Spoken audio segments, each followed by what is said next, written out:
Frank Delaney ran his restaurant with prejudice. He wore it on his walls, in his hat, in the way he looked at anyone who didn't look like him. Then, one afternoon, a black woman stepped through the door. Calm, professional, and not at all what he expected. He told her to leave. He said she didn't belong. He thought he had the power in that moment, but he didn't realize he was speaking to a health inspector and the person with the power to shut him down. What happened next would be an expensive lesson in respect and the cost of racism. Before we go any further, comment where in the world you are watching from and make sure to subscribe, because tomorrow's story is one you don't want to miss.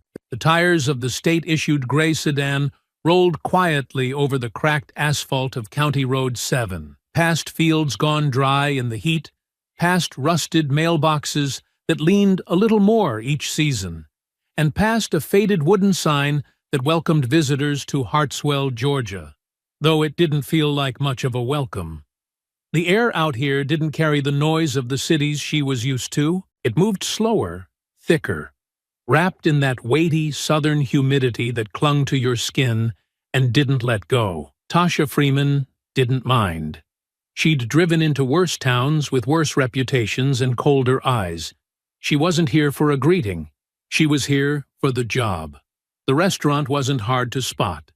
It sat right near the center of the small main street, wedged between a bait shop and a family-owned hardware store that still had window decals from Y2K.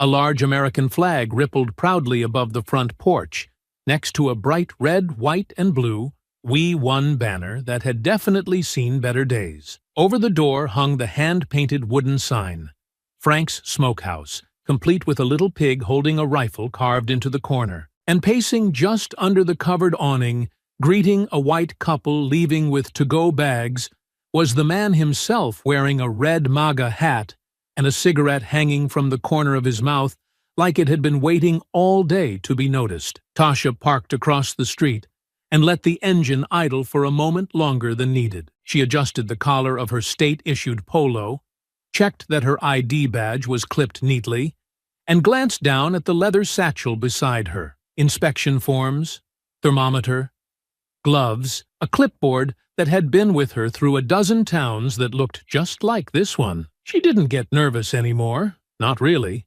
but she always gave herself a second to breathe before walking in. People like Frank didn't need a reason to feel challenged, and she'd learned that showing calm could draw more out of them than any badge ever could. She stepped out, locked the car, and crossed the street without hesitation. From across the way, Frank squinted as she approached, not moving from his place on the porch, one boot planted on the wooden rail like it was part of the foundation. His eyes followed her, down her charcoal slacks, across the crest on her shirt, up to her face. But he didn't look at the badge.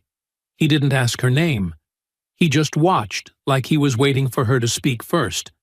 And when she didn't, he took the opening. "You lost, ma'am." His voice wasn't loud, but it carried. There was a lazy, drawled smugness in it, the kind that came from someone who was used to being listened to on his own land. "We're not taking orders from the street right now. Trying to keep the place quiet for the regulars." Tasha kept walking until she reached the bottom step of the porch. "I'm not here for takeout," she said simply, her tone neutral but steady. "I'm here to speak to the owner." Frank took a drag from his cigarette, let the smoke hang between them, then tipped his chin toward the sign above his head. Like that was all the introduction needed. "That'd be me," he said, exhaling slowly. "Frank Delaney. This here's my place." She nodded once. "All right then." There was no pause between them, just the silence that comes when two people know they're sizing each other up. One out in the open, the other behind calm eyes that didn't blink. Tasha didn't flinch, didn't reach for her ID just yet. She wanted to see how far he'd go before he asked. Sometimes the silence said more than anything else. Frank shifted his stance, eyeing her again, slower this time. "Well, like I said, we're keeping things tight today," he muttered. "No room for sitting around. And just so we're clear, this ain't that kind of place. We don't do loitering or interviews or none of that activist stuff. We're just here to eat and live free like folks used to." Tasha didn't correct him. "Not yet." She glanced past him through the open door. Inside, a few older white men in plaid shirts and trucker hats nursed sweet teas and barbecue plates, their heads angled toward the muted news channel on the TV. It was barely half full. "Looks like you've got space," she replied smoothly. Frank's jaw twitched. "I think I know my own capacity," he said, the friendliness now gone from his voice. "You can try the diner down the road. They're probably more your type." Her brow lifted slightly, just enough to register that she'd heard him. "And what type would that be?" Frank smirked like he was proud of himself, like he thought this was some kind of game and he was already winning. "The kind that needs everything handed to him," he said. "The kind that shows up where they're not wanted and pretends like they own the place. Look, I'm not trying to be rude. I just call it like I see it." Tasha's hands remained at her sides, her posture still. Her voice didn't rise, didn't falter. "Is that how you run a business? Deciding who looks like they belong?" He raised an eyebrow and took another puff from the cigarette. "This ain't just business," he replied. "This is about keeping things how they should be. My daddy built this place back when folks had values, before all the race-baitin' and cancel culture mess. I'm not gonna let some stranger walk in here and start telling me how to run things." She nodded again, like she was finally understanding something, not about him, but about how deep his certainty ran, the kind that wasn't shaken by facts or forms or law, not until it had to be. "Well," she said calmly, reaching into her bag, "let me be clear then." But she didn't finish the sentence, because Frank, still smug, still certain he had the upper hand, stepped forward, raised one hand to stop her, and said flatly, "Nope, don't care who you are. Don't care what you got in that bag. This is my restaurant, and I don't take orders from people like you." And just like that, the inspection had already begun. Tasha let her hand pause just above her bag, fingers resting on the leather as her eyes lifted to meet his. There was a flicker of something behind her gaze. But she didn't move. She didn't reach for her credentials. She didn't respond to the sting of his words with the fire he clearly expected. Instead, she studied him for a moment, letting the smoke from his cigarette curl between them like a drawn line neither had crossed. Yet, Frank shifted slightly, his mouth tight with irritation, the heel of his boot grinding into the porch plank as if he were waiting for her to back down or make a scene. He had the look of a man used to controlling the conversation, used to seeing people take the hint and turn around without pressing further. But she didn't turn. She didn't flinch. She simply asked, as if the insult hadn't landed at all, "Do you greet all strangers like this? Or just the ones who make you uncomfortable?" He gave a short, humorless laugh and tossed the cigarette into the dirt at the bottom of the stairs, grinding it out with the toe of his boot. "You think this is uncomfortable? You ought to see what happens when the wrong people start thinking they got power in towns like this." He reached for the screen door but didn't open it yet. Instead, he turned back toward her and crossed his arms across his broad chest. "Look, I'm not going to argue with you. I know what this is. Every time I turn around, somebody's trying to tell folks like me how to talk, how to think, who to serve, and I'm sick of it. This here's my business, my property. I don't owe you a damn thing." Tasha's voice stayed level, untouched by the rising heat in his. "That's a heavy thing to say to someone who hasn't told you who they are yet." He chuckled again, this time louder, a dry, smug sound that echoed off the porch columns. "Oh, I got a pretty good idea," he said, nodding toward her badge with a scoff. "You're probably here for some diversity audit or one of them fake Yelp write-ups. Maybe you're with the media, trying to trap me into saying something you can twist into a headline. But it won't work. I don't play those games." She tilted her head slightly. "You think I'm here to trick you? I think you people are always looking for trouble." He fired back, the mask slipping further with every word. "Always looking to tear down good things, just 'cause they weren't built with you in mind. You want to stir something up? Go do it somewhere else. This ain't Atlanta. We don't just bend over every time somebody shows up crying about equity and inclusion." Tasha didn't respond immediately. She let the silence return, let it stretch just long enough that Frank shifted again, glancing toward the door as if he were deciding whether to slam it or keep going. She could feel his confidence twisting into something uglier, something that needed to prove itself right, even as it unraveled. She didn't interrupt it. She let him talk. "And I'll tell you something else," he went on, leaning against the wooden post like he was addressing a crowd. Not a single woman standing calmly in front of him. "This country, it's losing its damn mind. Used to be you could say what you meant and run a place like this without being accused of something every damn day. Now you say, 'God bless America,' and suddenly you're a threat to democracy." He laughed again, though it didn't sound like it came from humor. "We used to be proud of our flag, proud of our colors. Now everybody's walking around mad 'cause we're not bowing to every new complaint. That ain't freedom. That's weakness." Tasha watched him, absorbing it all without a single change in her expression. Her bag remained closed. Her posture stayed loose. The longer she stood there, the more certain Frank became that he'd figured her out, that whatever threat she might pose had already been neutralized by his conviction. He mistook her calm for retreat, her silence for uncertainty, and he started speaking like a man convinced he was winning. "You ask me," he continued, voice louder now, almost performative. "This country went downhill when folks stopped knowing their place. You see it everywhere. On TV, in the cities, in politics. Can't even open a business these days without somebody marching in talking about fairness or quotas or some damn thing that ain't got nothing to do with hard work. This place," he pointed toward the door with his thumb, "I built this with my own hands. No handouts, no special treatment, just sweat and pride. And I'll be damned if I let somebody waltz in here and tell me I ain't running it right." Tasha glanced past him once more. The voices from inside had quieted some. A few heads turned slightly toward the door. She could feel the weight of the stairs without needing to see them. Frank was still talking, still digging, still unaware that every word was burying him deeper. "You know what the real problem is?" he asked, not waiting for her to answer. "It's all this identity stuff. Black this, brown that, pronouns, feelings. Nobody wants to earn nothing anymore. They just want to tear it down and start over so they can say it's theirs. Well, not here. I ain't apologizing for who I am. I ain't bowing. I stand for something.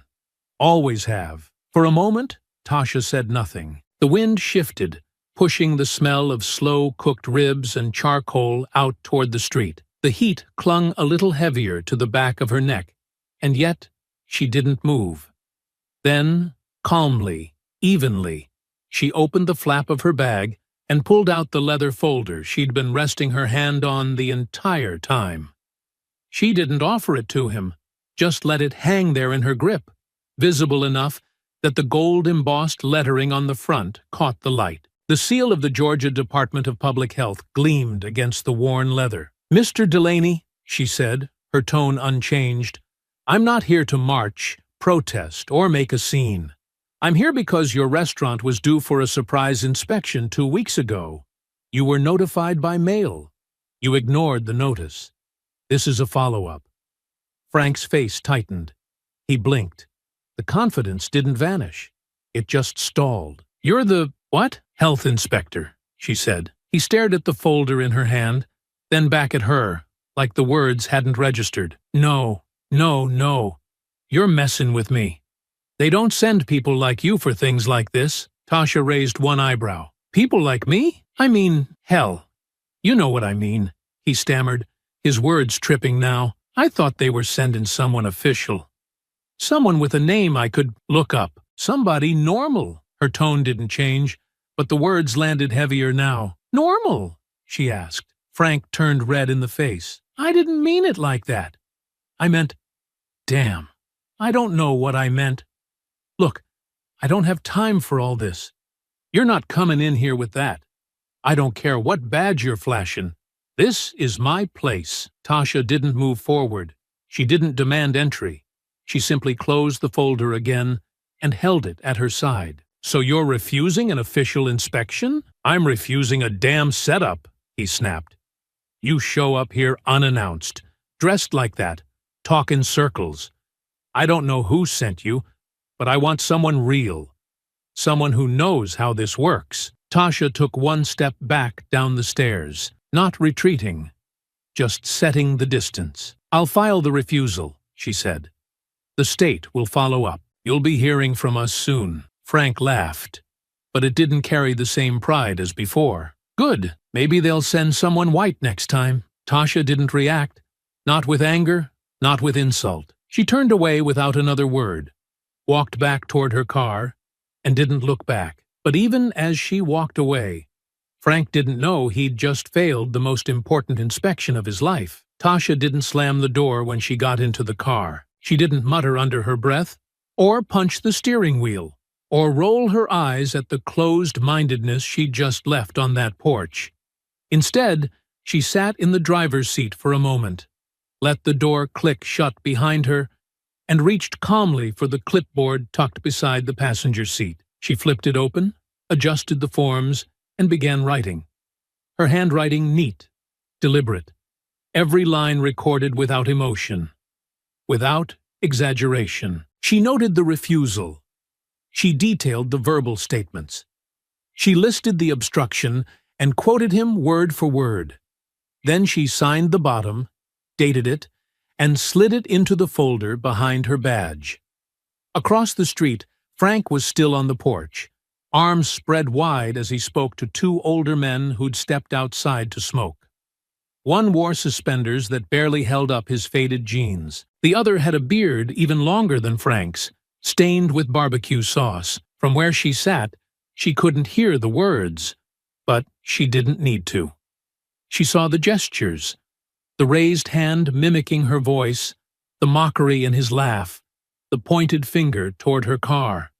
The men chuckled and shook their heads, one of them slapping his thigh like he'd just heard the best joke of the week. Frank soaked in it like it proved something. Inside, through the front window, customers had gone back to their meals. One woman in a yellow sundress gave Tasha a lingering glance from her booth before turning away, her mouth moving as if explaining something to her companion. Probably just some government thing, she might have said. Or maybe she called her angry, maybe worse. Tasha didn't dwell on it. She rarely did. If she let every glance, every whisper, every willful misunderstanding drag her down, she wouldn't have lasted 5 years in this job, let alone made it to senior field inspector. She reached into her bag, pulled out her phone, and took 2 photos of the exterior, one of the signage, one of the entrance. Then she dialed the regional office. She didn't ask for backup. She didn't request someone else be sent. She simply reported the refusal, documented the interaction, and confirmed the next steps. Her voice stayed calm, each sentence clipped with precision. She didn't ask for permission to continue. She let the system do what it was built to do. Behind her, Frank raised his voice again, this time for show. She had a chip on her shoulder the second she got out that car, he declared to no one in particular, but loud enough to be heard by anyone passing. Didn't even say hello. Just strutted right up like she ran the place. I tell you, it's all politics now. They send folks out to stir the pot, then act surprised when people don't want to play along. The man with the suspenders nodded, spitting off the edge of the porch before adding, "They'll call it something else in the news, too. Make you out to be a bigot," Frank laughed.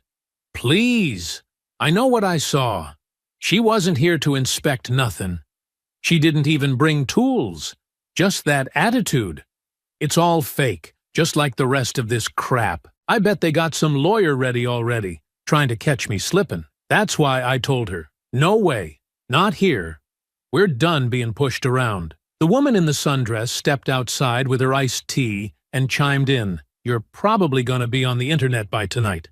They always twist it. Her tone wasn't angry, just tired, like she was repeating a truth she believed down to her bones. Doesn't matter what happened, just matters what they say happened. Frank nodded like that sealed the matter. "Well, They're gonna have to twist harder this time. 'Cause I didn't touch her. I didn't even threaten her. All I did was tell her the truth. That's not a crime.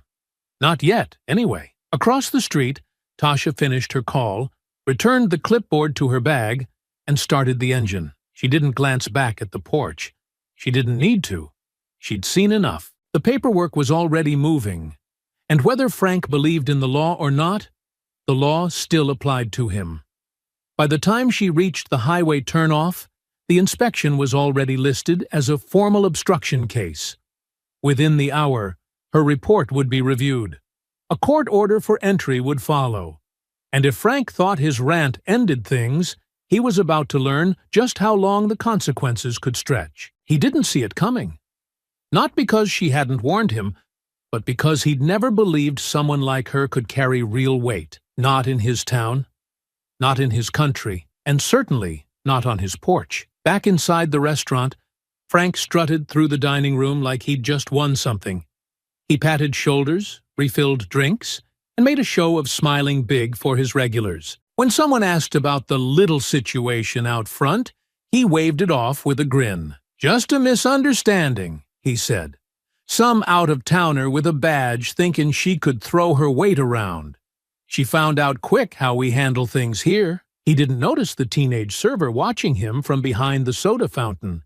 She didn't say anything, but her hand lingered on the lid of the trash bin a little longer than needed. And later that night, when she clocked out and got into her car, she wrote down everything she'd heard, not because anyone told her to, not because she had something to prove, but because, somewhere deep down, she knew this wasn't over. Frank thought the storm had passed, but all Tasha had done was step back far enough to let it build. 2 days passed. The sky above Hartswell thickened with the kind of still, heavy gray that didn't promise rain so much as discomfort, a weight in the air that made people slower to move, quicker to snap. At Frank's smokehouse, the doors stayed open, the grill stayed hot, and Frank himself worked the floor like a man convinced he had just weathered a storm. The locals had heard about the incident. He made sure of it, told it to every customer who asked, and most of the ones who didn't, painting a picture of a stranger showing up unannounced, demanding to be let in, trying to start something over nothing. He never used Tasha's name. Didn't have to. He just leaned on that tone, the one that made it clear she was the kind of person they all knew without needing the details. "She thought she could scare me with a badge," he said more than once, laughing with the regulars as he poured drinks. "I told her clear as day, this here's my place. You don't get to stroll in, flash something, and act like I'm the one who owes you. That ain't how it works. Not here." He had convinced himself that the story ended there, that her silence meant she'd backed off, that maybe she got embarrassed, maybe she'd gone home, filed a complaint that would disappear into some state office folder no one would ever read. Maybe she realized she'd made a mistake walking into a place she didn't belong.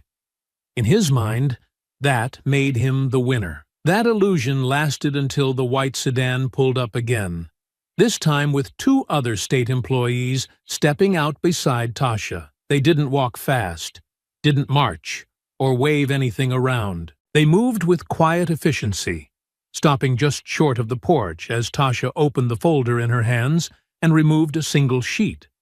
An official court order signed and sealed with the county's stamp. Frank was at the register when the bell above the door rang. He turned toward the sound, smile still fresh from some joke he'd just told, but it faded quick when he saw her again, calm, professional, and carrying more authority than before. He blinked like he didn't believe it, like she wasn't real, like maybe this was some kind of test or setup. "You've got to be kidding me," he muttered under his breath, but loud enough for the customers to hear. Tasha stepped just inside the door, enough for her voice to carry without raising it. "Mr. Delaney, as of this morning, your establishment is under court-authorized inspection. This document grants us legal entry, regardless of prior refusal. You are required to comply." He didn't move. She took one more step forward, extended the paper, and waited. The two inspectors behind her remained silent, respectful, but firm. Their presence not aggressive, just undeniable. Frank's eyes locked on the paper, but he didn't take it. His mouth twitched, his jaw clenched. Behind the counter, the young waitress stopped wiping the surface and glanced at the others. A few customers sat up straighter. One man near the window pulled out his phone. Not recording yet, but close enough. Frank's voice cracked the silence. "No, I'm not doing this." "You don't have a choice," Tasha replied, not moving her hand. "Refusing again will result in further legal action, including fines, license suspension, and possible shutdown." He scoffed. "You don't scare me." She didn't blink. "This isn't about fear. It's about compliance." Frank took a step forward. Not fast, not yet, but something in the way he moved felt wrong. His face flushed. His hands were empty but tense, like he didn't know what to do with them. "You think you can just come in here with your papers and your badge and your state seal and tell me how to run my damn kitchen?" he growled. "You think bringing two more of you is gonna make me fold? This place is mine. Mine. I built it. Paid for every damn nail. And you come strutting in like you're the sheriff of some goddamn plantation reborn." There was a shift in the room, subtle but sharp. Someone pushed back their chair slowly. Someone else stood, not to interfere, just to make room. Tasha didn't speak right away.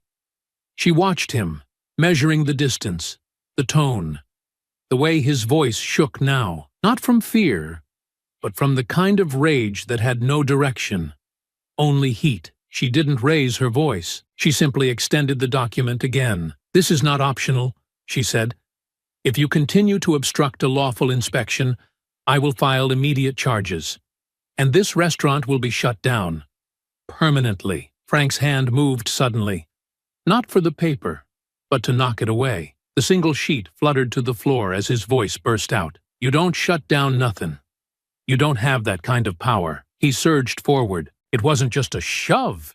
It was a full-bodied lunge, aimed square at Tasha's shoulders. But before he could connect, one of the inspectors, a younger man named Reggie, stepped in and caught Frank mid-charge, pushing him back with both arms. The two of them collided into a table, sending a plate crashing to the ground and drawing gasps from the nearby customers. "Back up!" Reggie barked, struggling to hold Frank's weight. Frank didn't stop. He shoved Reggie, hard enough to send him staggering backward. Tasha remained still, one hand open and raised, not in fear, but as a warning. The second inspector, a woman named Julia, moved to her side, keeping herself between them. "You touch her again, and it's over," Julia snapped. "Think real hard before you move." But Frank was past thinking. His voice was wild now, eyes wide, red with fury. "You think I care? You think this little circus scares me? This is a damn ambush. You people come in here trying to ruin me." Reggie stepped in again, and this time the scuffle turned loud. Chairs tipped. Frank's hand swiped a cup off the counter, flinging sweet tea across the floor. His foot slipped slightly, but he didn't stop. It took both inspectors to hold him back, the younger one at his chest, the older one gripping his arms from behind, dragging him slowly toward the back wall. "Let me go," Frank screamed. "I didn't do nothing. She's lying. This ain't legal." Tasha, still calm, reached into her pocket and pulled out her phone. She dialed, without looking down. "State Health Enforcement. This is Freeman. I need immediate police presence at Frank's smokehouse. Physical altercation. Yes, we've restrained him." Frank froze just enough to hear it, his chest heaving, mouth still moving with half-formed words. But no one was listening anymore. Reggie kept him pinned against the wall, breath labored, sweat on his brow. "You don't get to do this," Frank panted, glaring at her like she had betrayed some unspoken agreement. "You don't get to walk in here and act like you own me." Tasha met his stare evenly. "I didn't act like anything. You just don't like being told no." The room had gone dead quiet again. Phones were out now. At least 2 customers were filming. The young waitress behind the counter had tears in her eyes, her hand gripping a towel she hadn't used since the moment it started. No one looked at Frank the same way anymore. Minutes passed before the officers arrived, but by the time they did, the tension had sunk into every corner of the restaurant. Officer Ricks entered first, eyes sweeping the scene, hand on her belt. She took one look at Reggie holding Frank against the wall and didn't need a single question answered. "Let him go," she said. "We'll take it from here." Frank staggered forward, chest still puffed like he thought there was a fight to be won. But when she pulled out the cuffs, his bluster faltered. "Come on, Mandy," he said. "You know me." She nodded. "I do, and that's why I'm doing this the right way. Turn around." When she cuffed him, he didn't yell. Not this time.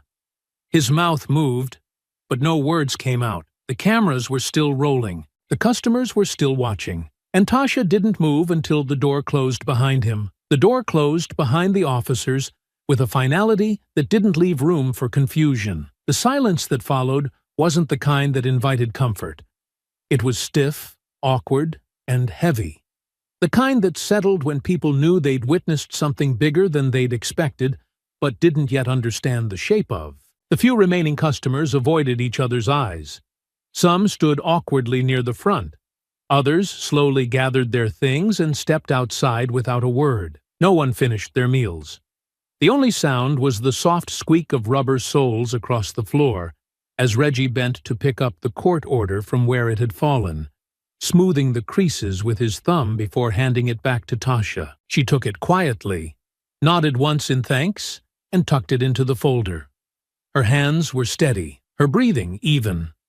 She turned to Julia and said, "Get the footage from the front camera before it loops.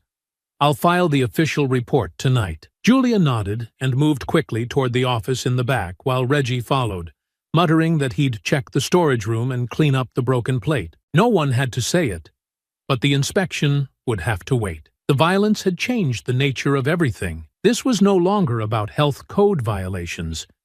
It had become something else entirely. Outside, Frank was loaded into the patrol car with his wrists cuffed tight behind him, head down but still muttering under his breath. Officer Ricks didn't say much. She knew him. Hell, she'd eaten at his restaurant 100 times, but the look in her eyes as she closed the cruiser door said everything. He'd crossed a line, and whatever version of the truth he thought he could push wouldn't protect him now. Tasha stepped out a few minutes later, her folder under one arm, phone in hand. She didn't speak to the crowd that had begun to gather at the corner, drawn by the sirens and the sight of police outside a building they all thought they knew. She walked calmly to her car, opened the door, and sat down. Her hands didn't shake. She didn't fumble the keys. She just closed the door, rolled up the window, and sat in the stillness of her thoughts. But the stillness didn't last. By the time she got back to her hotel on the edge of town, a clip from inside the restaurant had already hit social media, 37 seconds long. Grainy, but clear enough. Frank knocking the paper from her hand, his chest slamming into her. The two inspectors restraining him while he shouted, flailed, and spit fury into the air like it owed him something. No captions, no edits, just raw footage. It spread faster than any press release could. Within hours, the comments started pouring in, some in disbelief, some in anger, many trying to twist what was visible with excuses that didn't hold up under scrutiny. She baited him. They provoked him. This is what happens when you send people with an agenda. But louder than those were the people who recognized the truth. The shove, the yelling, the rage, it all belonged to Frank. No matter how he tried to explain it later, the image was already fixed in the public's mind. Tasha didn't respond online. She didn't need to. Her report was submitted by midnight. Her statement was filed with the local prosecutor before dawn. Her department sent a formal press release confirming the legality of the inspection, the validity of the court order, and the assault charges that were now being pursued. Everything that mattered was already in motion. But for Frank, the fallout was just beginning. The next morning, he was released on bail, stepping out of the county jail with the same scowl he'd worn the day before. There were no cameras waiting, no interviews, just a silence that felt different now. Not respect, not support, just space. People saw him, but fewer greeted him. Some nodded stiffly. Others turned away entirely. His phone was flooded with messages, half of them from people who'd seen the video and couldn't believe what he'd done. The other half from people who wanted to believe he'd been set up, but couldn't quite explain how. He called the incident a misunderstanding in his first statement, claimed he was caught off guard, that the inspector escalated things, that the whole situation's being blown out of proportion. But no matter how many times he said it, the footage kept playing, and people kept watching. The waitress, who'd stood frozen behind the counter during the attack, turned in her notice that same day. Said she didn't feel safe working there anymore. When asked if she'd be willing to give a statement, she said she already had. Left it with the police the night before. Said she wasn't going to pretend she didn't see what she saw. Frank tried to carry on business as usual. Tried to keep the doors open, keep the grill running, keep the regulars laughing. But the laughter didn't come as easily. The tables stayed empty longer. One of the suppliers called and asked if they could hold off a week on deliveries. A few others didn't return his calls at all. The damage was slow, steady, and quiet, just like the woman who'd caused it. And yet, in his mind, it was still reversible. He told himself the state would back off, that the story would die down, that he could spin it, control it, make it about freedom, pride, tradition. But behind closed doors, he was seething, pacing, replaying the scene over and over, not to understand what went wrong, but to figure out where the blame could go. He still didn't believe he was wrong, just that he'd been caught. He didn't understand that the outcome had never hinged on a single punch, or a bruise, or even the shove itself. It was his words, his refusal, his certainty that the law didn't apply to him because of who he was and who she wasn't. And that certainty was starting to crumble. The courthouse in Hartswell wasn't built for spectacle. It sat low and wide along the edge of town, with beige brick walls that had soaked up too many summers, and a flagpole that leaned slightly in the wind, like it had grown tired of holding the same weight year after year. Inside, the floors were linoleum. The air smelled faintly of coffee and printer toner, and the benches in the hallway creaked every time someone shifted their weight. It wasn't grand, but it was functional, and today it was full. Frank Delaney stepped through the front entrance, flanked by his lawyer, a local man named Carter Hensley, whose rumpled suit looked like it had survived too many Bar Association dinners. Frank wasn't wearing his MAGA hat this time. His lawyer had told him not to. But the set of his jaw, the glint in his eyes, all carried the same message. He walked like a man who still believed the system owed him a correction.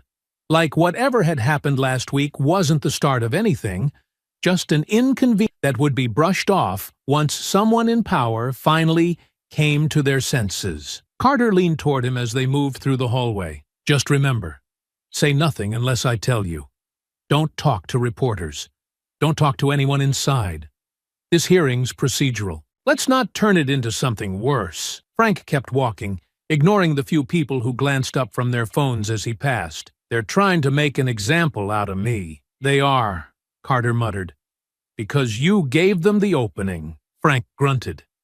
She was never supposed to be there. That order wasn't real. It was, Carter said. And if you'd just let them inspect the damn place, you'd still be open. They stepped into the courtroom, where Tasha was already seated at the front table with her attorney. Lorenzo West was smooth in a fitted navy suit, tie slightly loosened at the collar, as if to let everyone know he didn't need to try hard to be 10 steps ahead. His voice was low as he leaned toward Tasha. They'll try to talk around the facts. Just stay steady. The state's already shut the place down. We're past the point of warnings. Tasha nodded, hands folded calmly on the table. She hadn't looked at Frank since he entered. She didn't need to. He was still too busy convincing himself he'd been wronged. The judge entered. Judge Hamilton, calm, gray-haired, and methodical. A man who read everything twice and didn't move faster than he needed to. He took his seat behind the bench, adjusted his glasses, and opened the file in front of him. This hearing is to review the emergency order issued by the Georgia Department of Public Health regarding the suspension of operations at Frank's Smokehouse following obstruction of a state inspection. Both parties are present. Mr. Delaney, represented by Mr. Hensley. Ms. Freeman, represented by Mr. West.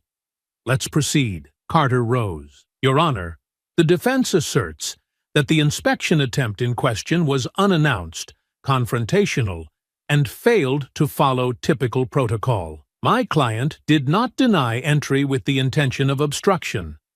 He simply... Lorenzo stood without waiting for him to finish. Your Honor, the health inspector arrived with a valid state badge, proper identification, and later returned with a court order. My client was met with insults, slurs, and physical intimidation. The refusal was not confusion. It was deliberate. Judge Hamilton raised one hand. Mr. West, did your client sustain physical injury? No, Your Honor. She was not touched. But that's not the threshold for shutdown. The law does not require violence to enforce compliance. Only proof of obstruction, which we have. On camera. Multiple angles. Witness reports, and the defendant's own statements afterward, including his refusal to recognize Ms. Freeman's authority based on what he called her appearance. Frank stirred in his seat. She didn't act like a professional. She showed up dressed like a... Mr. Delaney, the judge interrupted sharply, if you'd like to testify under oath, your counsel can request that. But you will not interrupt proceedings. Frank sat back, muttering something under his breath. Carter shot him a warning look and whispered, Do you want to lose this faster? Judge Hamilton turned back to the file. The department's emergency closure remains valid. The restaurant will remain shut pending further investigation. The health license is suspended. Any attempt to reopen will be met with enforcement. Frank stood abruptly. You're letting them take my business over a piece of paper and some attitude? Sit down, Carter hissed, grabbing his sleeve. But Frank didn't. You don't get it, do you? That place is my life. I built it. You can't just take it away because she didn't like the way I spoke. The judge's expression didn't change. We're not taking it because of how you spoke, Mr. Delaney. We're enforcing the law you refused to follow. Lorenzo looked over calmly. And the law doesn't care how long you've been grilling ribs. It cares whether you think the rules apply to you. That silenced Frank for a moment, long enough for Carter to guide him slowly back into his seat. Outside, the news was already spreading. A press release confirmed the shutdown, citing deliberate obstruction, verbal threats, and failure to comply with lawful procedures. Photos of the locked front doors of Frank's Smokehouse hit local news. The health department seal was visible, taped over the glass in bright red lettering. Closed by order of the state. One of Frank's cooks posted a selfie outside the door with the caption, So I guess I'm unemployed now. Thanks, Frank. It spread fast. The next day, more came out. A local food supplier confirmed they'd stopped deliveries weeks earlier, citing behavioral issues and payment irregularities. A former server posted anonymously that Frank had a history of threatening staff when they questioned his rules. The old stories people had brushed off suddenly didn't feel so harmless anymore. Meanwhile, in the courthouse parking lot, Lorenzo stood beside Tasha as they packed up. You're gonna get more attention now, he said, closing his briefcase. Not all of it good. I'm not worried, Tasha replied. Let them watch. Let them listen. All I did was my job, and he gave you everything you needed to do it, Lorenzo said. Even the shutdown. Tasha nodded once, eyes steady as they turned toward the road. He thought he could close a door on me, she said. Turns out, he shut down his own. Sometime later, Frank hadn't slept. He roamed the empty restaurant like it had betrayed him. The hush inside was unnatural. No knives clanging, no radio in the kitchen, no scent of peppered ribs drifting up from the smoker. The booths were clean but lifeless, stacked menus untouched, the neon open sign unplugged and limp behind the glass. All he could hear was her voice, steady, flat, and unbothered, telling him again that the inspection wasn't optional, that she was only doing her job, that he'd brought this on himself. He stared at the red-lettered seal on the front door until it burned into his vision. Closed by order of the state, like it was final, like it couldn't be undone. He couldn't take it anymore. He didn't plan it. There was no printed address in his hand, no intent spelled out in some furious note. He just got into the truck and drove, every turn guided by a knot of fury lodged deep in his gut. The engine rattled louder than usual, or maybe it just felt that way. His foot too heavy on the gas, his eyes too hard on the road. By the time he pulled into the hotel lot, the sun had started to rise, casting a dull yellow haze across the pavement. He didn't know exactly what he was going to say when he saw her, only that she had to hear it. Tasha was just finishing a call beside her rental car, one hand resting lightly on the handle of the driver's door, when she heard the crunch of gravel. Her eyes flicked up. The truck wasn't just parking, it was crawling, slow and deliberate. The driver's side angled toward her like it had found exactly what it came for. She didn't move right away. Frank stepped out with a slam, slamming the door harder than needed. He took a few steps forward, slow, purposeful. No raised voice, no wild gestures, just a fixed glare and the heavy stomp of boots crossing hot pavement. "You really thought you were going to walk away from this," he said. Her grip tightened on the handle, but she stayed still. "Frank, you need to turn around. You're making this worse for yourself." "Oh, I'm making it worse," he laughed. But there was no humor in it. "You shut down my place. You humiliated me in front of my customers. You turned me into a damn criminal. And now you're telling me I'm the problem?" "You broke the law," she said calmly, standing her ground. "You refused a court order. You escalated. I didn't file anything that wasn't earned." He kept coming. "Earned?" he repeated, shaking his head. "Lady, you didn't earn a damn thing but a paycheck for selling people like me out. You came to take me down. That's what this was. You looked me in the eye and decided I didn't deserve my own place." "I followed protocol," she said, stepping back now, one slow movement at a time. "You're not angry at me. You're angry that you're not above consequences." Frank stopped, barely 10 feet from her, face twitching with the effort it took not to shout. "You came looking for a fight. You just didn't expect I'd give you one." That's when she moved. Not fast at first, just a pivot, smooth and steady as she turned away, walking quickly back toward the rear exit of the lot. But she could hear him now, boots closing the distance. She didn't wait for the moment he'd grab her.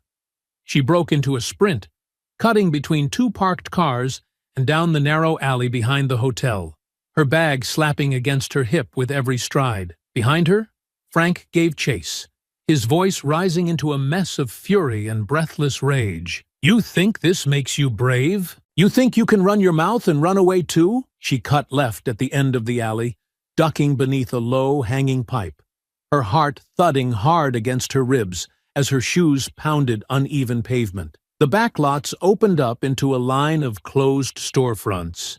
Bakery, antique shop, barber, shut tight with metal grates and dusted windows. There was no one around. She ducked behind a dumpster, pressed against the wall, and yanked her phone from her pocket. Her hands moved quickly now, thumb tapping, screen lighting up. She hit the emergency dial. 911. "What's your emergency?" Her voice was low, breath hitching. "This is Tasha Freeman, health inspector. I'm being followed and threatened. Suspect is Frank Delaney. I'm behind the Hilton Square shops on Ridge Street. I need help. Now!" The dispatcher's voice was calm, direct. "Are you in immediate danger?" He's nearby. I lost him for now, but I don't know for how long. Units are on the way. Stay on the line." She never heard the rest, because gravel shifted behind her again. A shadow fell across the wall. Frank rounded the dumpster, chest heaving, face drenched in sweat and rage and something darker behind his eyes. He didn't yell this time. He didn't have to. His presence was enough. She backed up, phone still clutched in one hand. "Police are coming," she said. "You need to stop." He took another step. Then they better hurry. She didn't run this time. There was nowhere left to run, not without turning her back. Not without giving him the opening he was waiting for. The phone was still live. She hoped someone on the other end could hear the breathing, the silence, the tension about to snap. The sirens were coming. Faint, distant, but coming. And for the first time, neither of them moved. Frank took one more step forward, slow and deliberate, the distance between them narrowing until it felt like the walls themselves were closing in. The early sun hadn't yet cleared the rooftops, and the back alley was still trapped in shadows, dust floating in the air. The silence held taut by the faint pulse of sirens climbing louder in the distance. But in that moment, none of it felt real. Not the call still active on Tasha's phone, not the voices over the line calling her name, not the promises of backup on the way. There was only the space between them and the weight of everything he had lost pressing down behind his eyes. "You don't get to do this," he said, his voice low now, nearly trembling with rage. "You don't get to tear down what I built and walk away like none of it mattered." Tasha didn't blink. Her back was against the wall now, but her hands stayed up, open, steady. "I didn't tear anything down," she said, calmly but firmly. "You did that the moment you decided the law didn't apply to you." He lunged. It wasn't a warning this time, not a bluff or a shove. He came at her with both arms, a wild, full-bodied swing meant to knock her down and finish what he couldn't say with words. But she wasn't frozen. She'd been watching the tension build in his body, the way his knees bent, the way his fingers twitched just before he moved, and when he charged, she ducked. The edge of his arm clipped her shoulder as she twisted sideways, the blow glancing instead of landing. Her bag tore from her grip, crashing against the concrete, and the phone tumbled loose, skidding beneath the dumpster, its screen still lit, and voice still faint in the distance. Frank grunted, stumbling past her with the momentum of his own rage, crashing hard into the brick wall behind her with a furious curse. She didn't wait. She spun toward the gap between two utility sheds and bolted, her breath hitching sharp and fast now as she wove through the narrow space, one hand braced against the side of a rusted panel, feet finding uneven ground with practiced urgency. Behind her, Frank snarled, the scrape of boots chasing after her again. "You think you're gonna outrun this?" he shouted. "You think they'll believe you didn't provoke it?" She turned another corner, this one tighter, bringing her into a gravel lot behind a hardware store where a delivery truck was just pulling out, its engine humming loudly. She sprinted toward it, waving one hand high as she ran across the lot. "Hey! Hey! Stop!" The driver slowed, startled, rolling down the window as she reached the cab. "You okay?" he called out. "He's behind me. He attacked me. Can I get in?" The door opened without hesitation.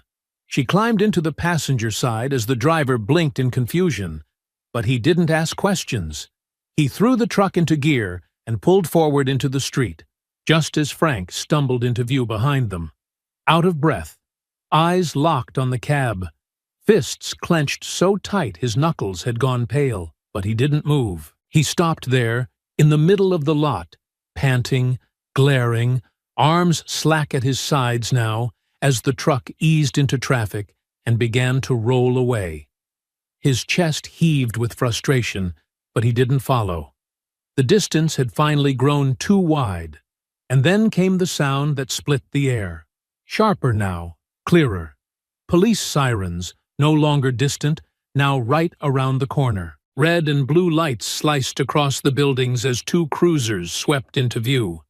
Tires grinding across asphalt as they tore down the back street, engines hot and rising. Frank turned, head snapping toward the noise, eyes wide for the first time, not with rage, but with the cold edge of realization.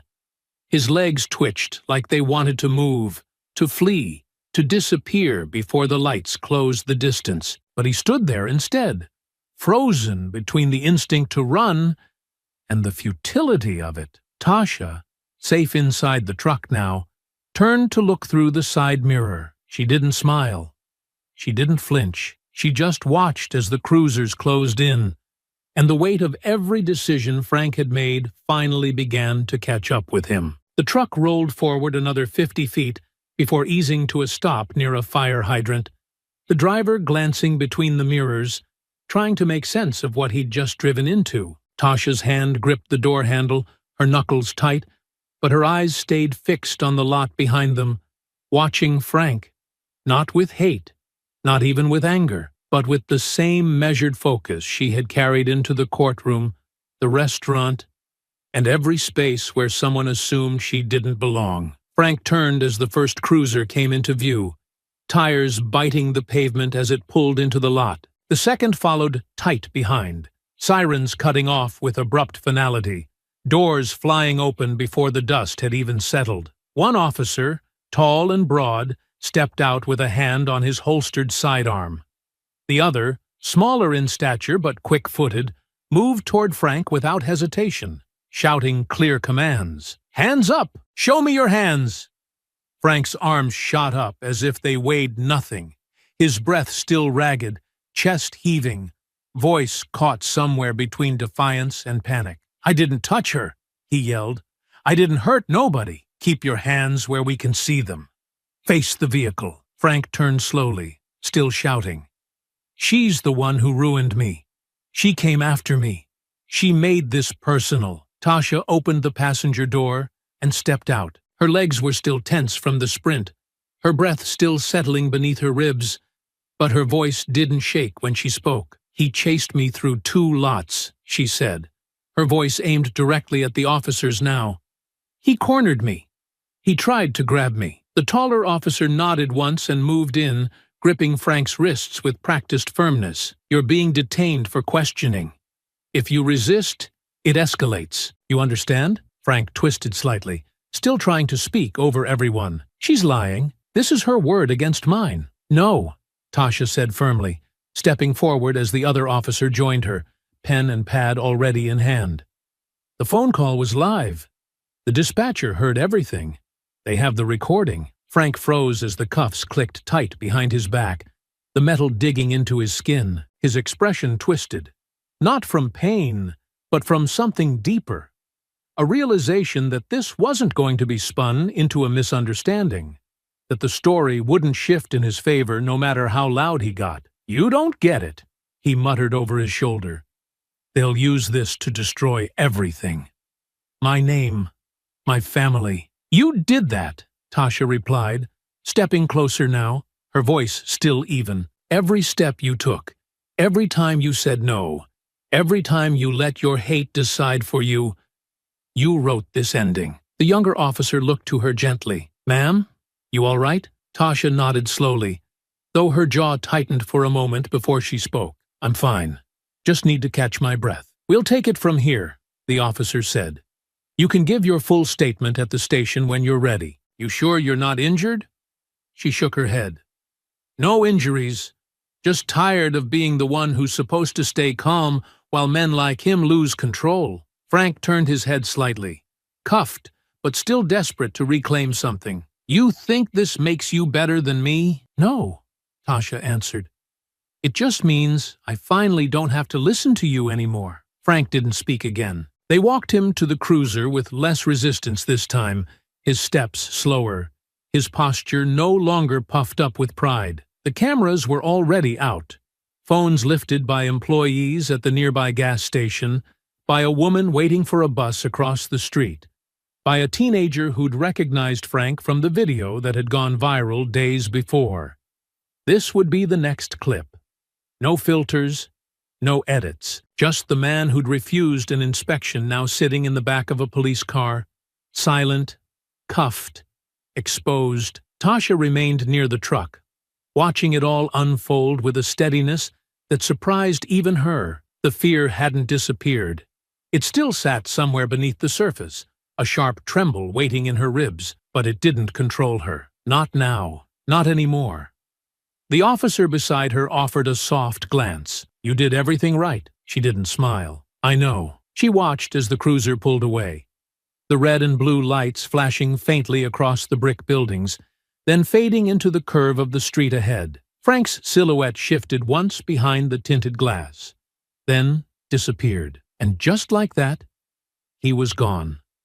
The footage spread faster than anyone could contain. By noon the next day, the parking lot confrontation had been clipped, edited, shared, and dissected across every social platform.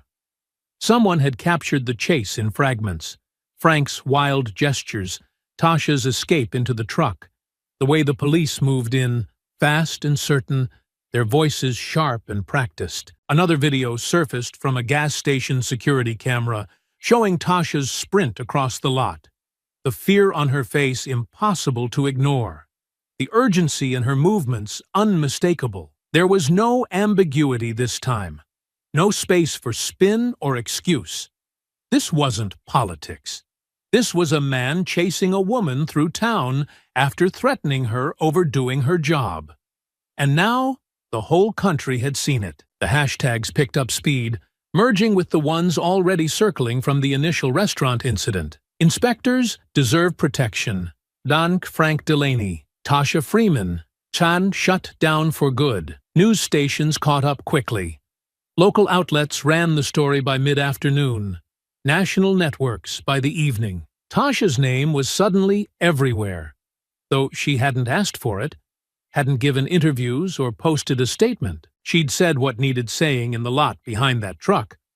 And as far as she was concerned, that was enough. But Frank's world collapsed in silence. His bail was denied the following morning.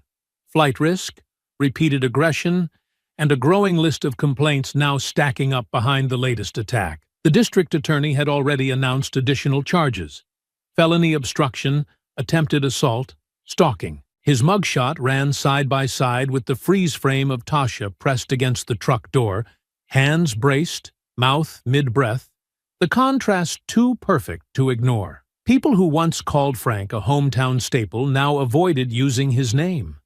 The old-timers who had sat at the corner booth for years kept quiet in the coffee shop. No one was rushing to defend him anymore, not openly. A few tried to speak about mental health. Some whispered about pressure, unfair scrutiny, the weight of losing a business.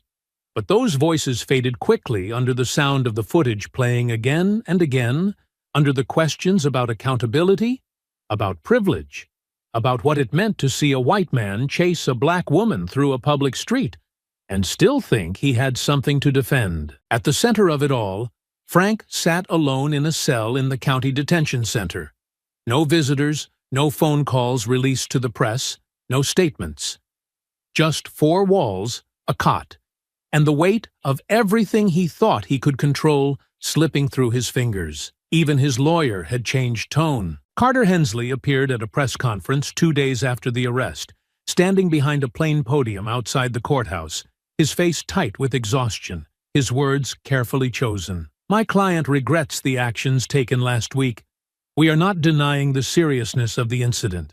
We ask the public to withhold final judgment until due process is complete." Mr. Delaney's state of mind was compromised. He didn't say by what. He didn't try to explain the chase or the threats. He knew the footage spoke louder than anything he could offer. When asked if Frank would plead guilty, Carter only replied, "That decision hasn't been made." But Tasha knew. When asked if Frank would plead guilty, Carter only replied, "That decision hasn't been made." But Tasha knew. She watched the broadcast from her hotel room, legs crossed beneath her on the couch, arms folded as she listened to every word without reaction. Lorenzo sat beside her, laptop open, phone buzzing every few minutes with new media requests, interview offers from advocacy groups and professional associations looking to feature her as a face of resilience, of public service, of quiet power in the face of hostility. She had turned them all down so far. "You sure you don't want to speak?" Lorenzo asked, scrolling through an email from a morning show producer. "This one's respectful. Said they'll keep it focused on your work, not on the drama." Tasha shook her head. "I didn't do this to become a story.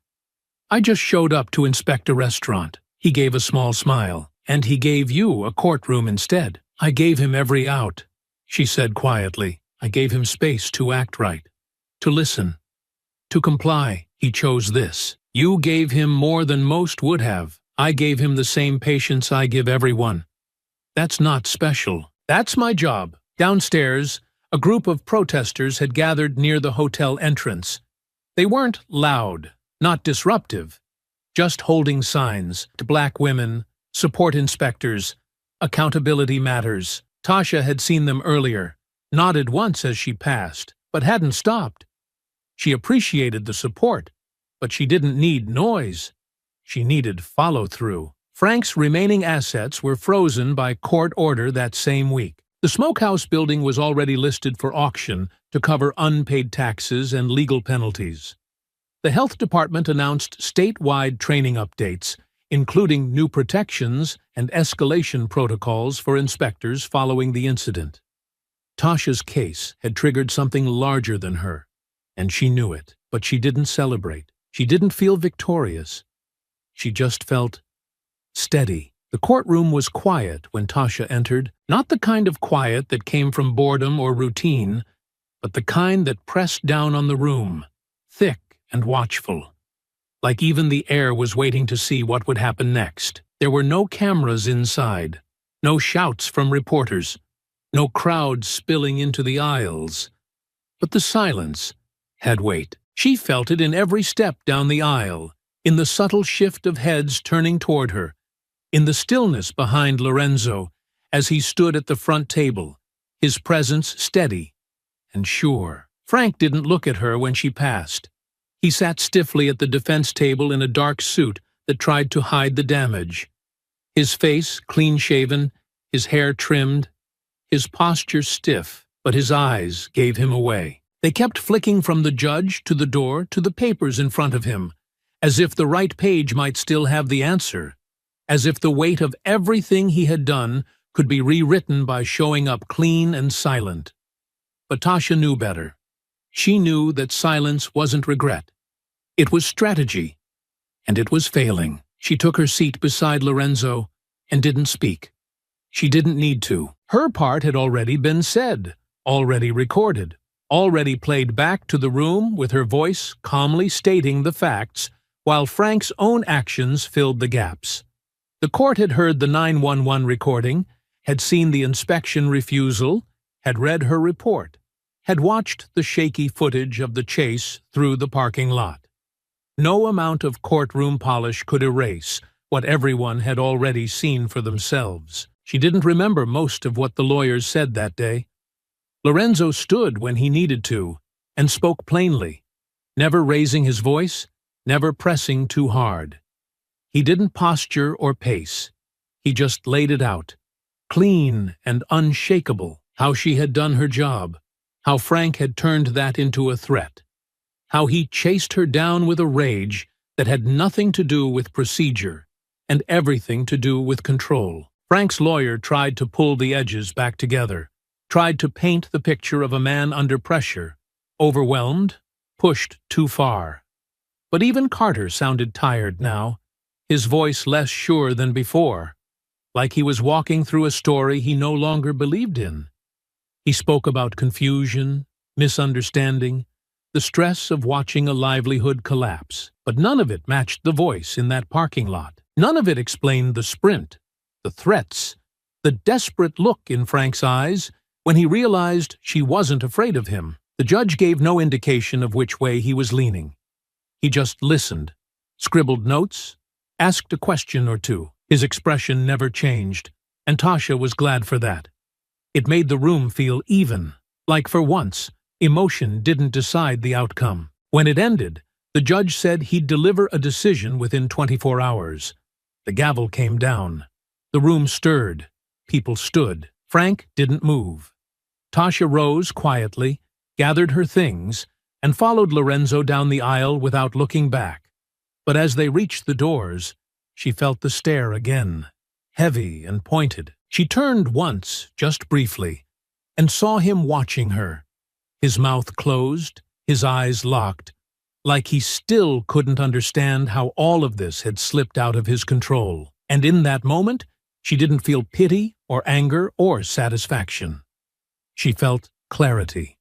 Because what Frank never realized was that this wasn't about one argument or one refusal. It wasn't even about her. It was about the line he crossed the moment he decided the rules didn't apply to him. And now, with no one left to protect him, he was finally standing in the same system he used to believe would always be on his side. Tasha stepped outside into the late morning sun, the courthouse doors swinging shut behind her, the sound hollow and sharp, like something final. The courtroom wasn't crowded when the judge returned with the decision. Most of the reporters had already filed their early drafts, certain the outcome was inevitable. A few camera crews remained outside the building, huddled near vans, ready to capture reactions, but inside, the space was quieter than it had been in days. Just a handful of spectators now, local faces, some familiar, others curious. No murmurs, no shifting feet.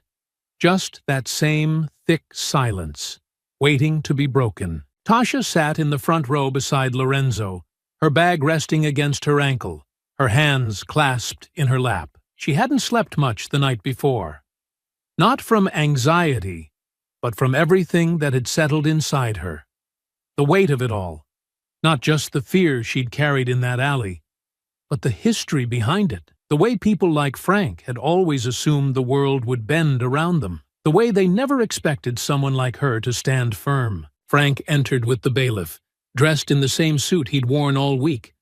He looked thinner somehow, smaller. His hair had flattened, his eyes darker under the weight of too many nights staring at the same ceiling. But none of that changed the tight set of his jaw. The way he scanned the room like it still owed him something, like he was waiting for someone to step in and say this wasn't real, that he hadn't really lost. The judge entered, sat, and wasted no time. This court has reviewed all submitted evidence, including visual documentation, sworn statements, emergency communications, and prior records relating to the defendant's conduct. In the matter of State versus Delaney, the court finds the defendant guilty on all charges. The words landed without ceremony, no dramatic pause, no echo. Just facts delivered plainly, efficiently, finally. Frank didn't react at first. He blinked, but otherwise didn't flinch. It was only after the judge continued, announcing sentencing recommendations, a suspended license, mandated counseling, fines, and a permanent revocation of his right to own or operate a licensed establishment in the state, that something shifted behind his eyes. His shoulders didn't sag. He didn't hang his head. He just turned toward Tasha with that same bitter glare he'd carried since the porch of his restaurant, like she was the reason he'd lost everything, like she'd taken something from him that was never hers to touch. He didn't say anything, but the message in his stare was loud enough. Tasha didn't return it. She kept her eyes on the bench, her body still, her mind quiet. She didn't need to look at him anymore. She'd already seen everything there was to see. The judge closed the file and stood. Court is adjourned. The gavel struck wood one last time. A final sound. Not violent, not sharp. Just final. Outside, the cameras returned. Reporters circled like they always did. Microphones angled, questions ready. But Tasha didn't stop to answer. She walked past them without a word, her footsteps even, her posture upright. Not proud, not victorious, just finished. Lorenzo caught up beside her, briefcase in hand. You want to say anything? They'll run with whatever you give them. She shook her head. Let them run. The story's already told. You okay? She paused, not from hesitation, just reflection, then nodded. Yeah, she said. I'm okay. They reached the parking lot, the same one where it all began, the same pavement where Frank had stood, shouting about pride, about his business, about people like her ruining the world. Now the space was just asphalt again. Just another quiet stretch of painted lines and oil stains, nothing special. The weight it used to carry had been lifted. Tasha stopped at her car and looked around. At the sidewalk, the sky, the quiet morning settling over the town. She thought about the first moment she walked into that restaurant. How Frank had dismissed her without even hearing her name.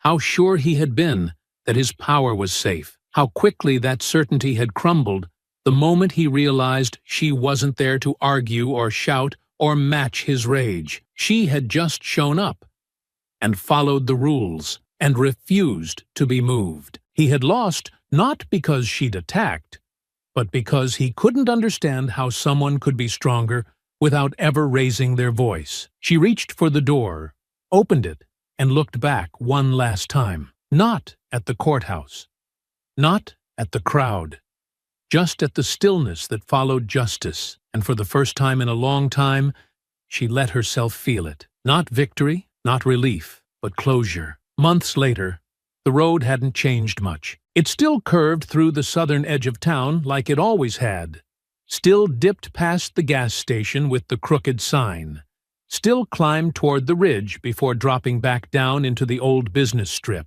Most of the storefronts looked the same. Same worn shutters, same chipped paint, same vinyl banners trying too hard to look fresh. But as Tasha drove slowly past the familiar stretch where Frank's smokehouse used to stand, the difference was immediate. The sign was gone. In its place stood a new one. Clean lettering, dark green background, simple font that read, Evergreen Cafe. The porch had been repainted.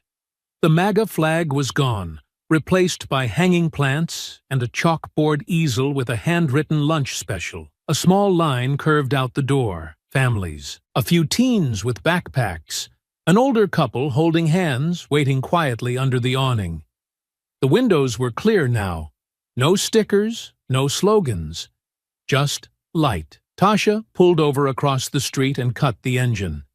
She sat there for a while, fingers resting on the wheel, eyes fixed on the building that had once tried to push her away.